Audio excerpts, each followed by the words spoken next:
In this section, we're going to learn about recurrence relations. Let's recall the definition of a sequence. A sequence is an infinite ordered list, a list of objects or numbers.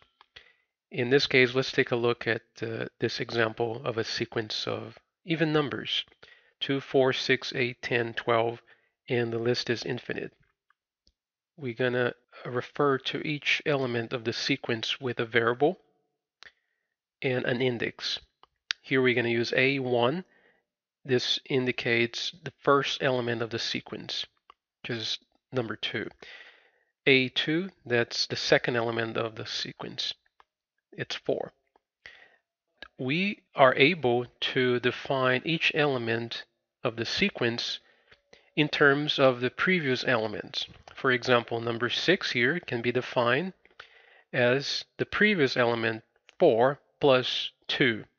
And if you look at each element of the list, it obeys the same relation. It's always the previous element plus 2. So here we define A2 as A1 plus 2, A3 as A2 plus 2.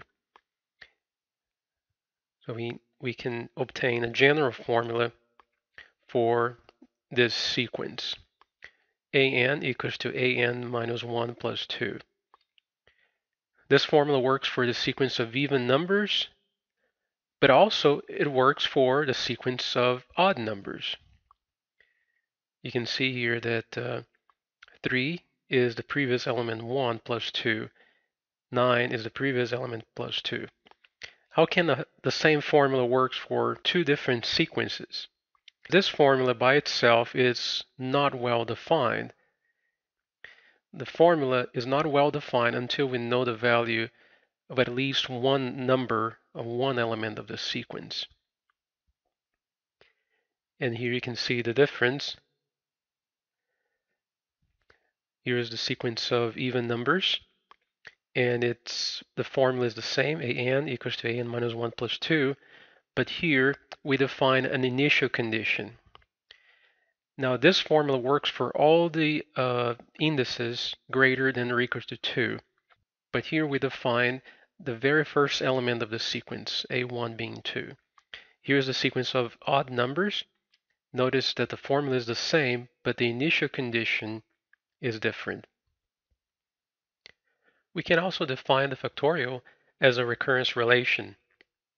Here we're going to start the sequence of numbers with the index 0.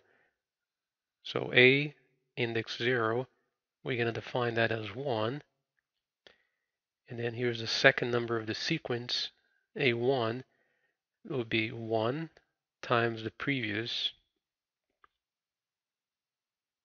So it will be 1 times 1, which is 1. Here's the third element of the sequence. We'll define that as 2 times the previous one. So that's 2 times 1, 2. Fourth element, 3 times the previous element.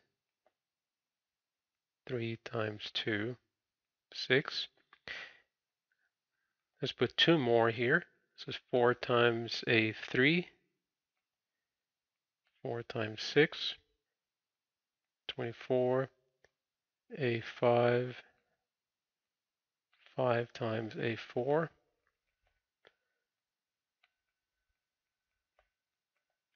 120.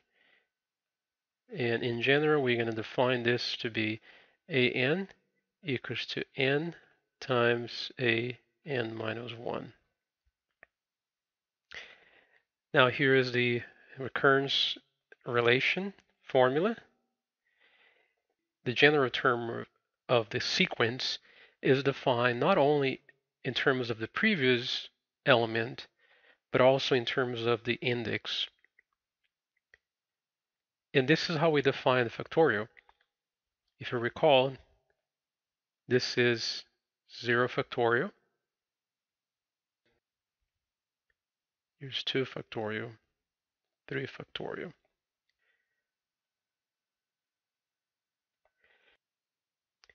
As you can see, the factorial can be defined by this recurrence relation formula, except 0 factorial. And that's because 0 factorial is actually the initial condition, is the first element of the sequence. There is no formula for that. We simply define it to be 1. And all the other ones can be defined in terms of the previous one.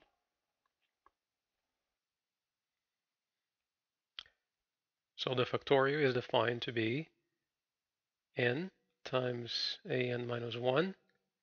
And this is for all the indices that are greater than or equal to 1. And here we define the initial condition where a0 is 1.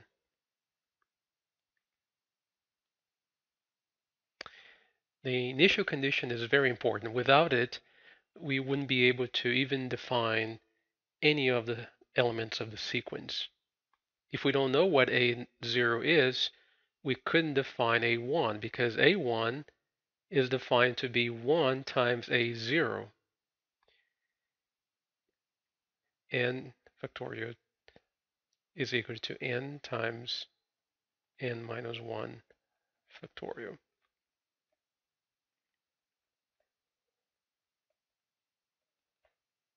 where 0 factorial is 1.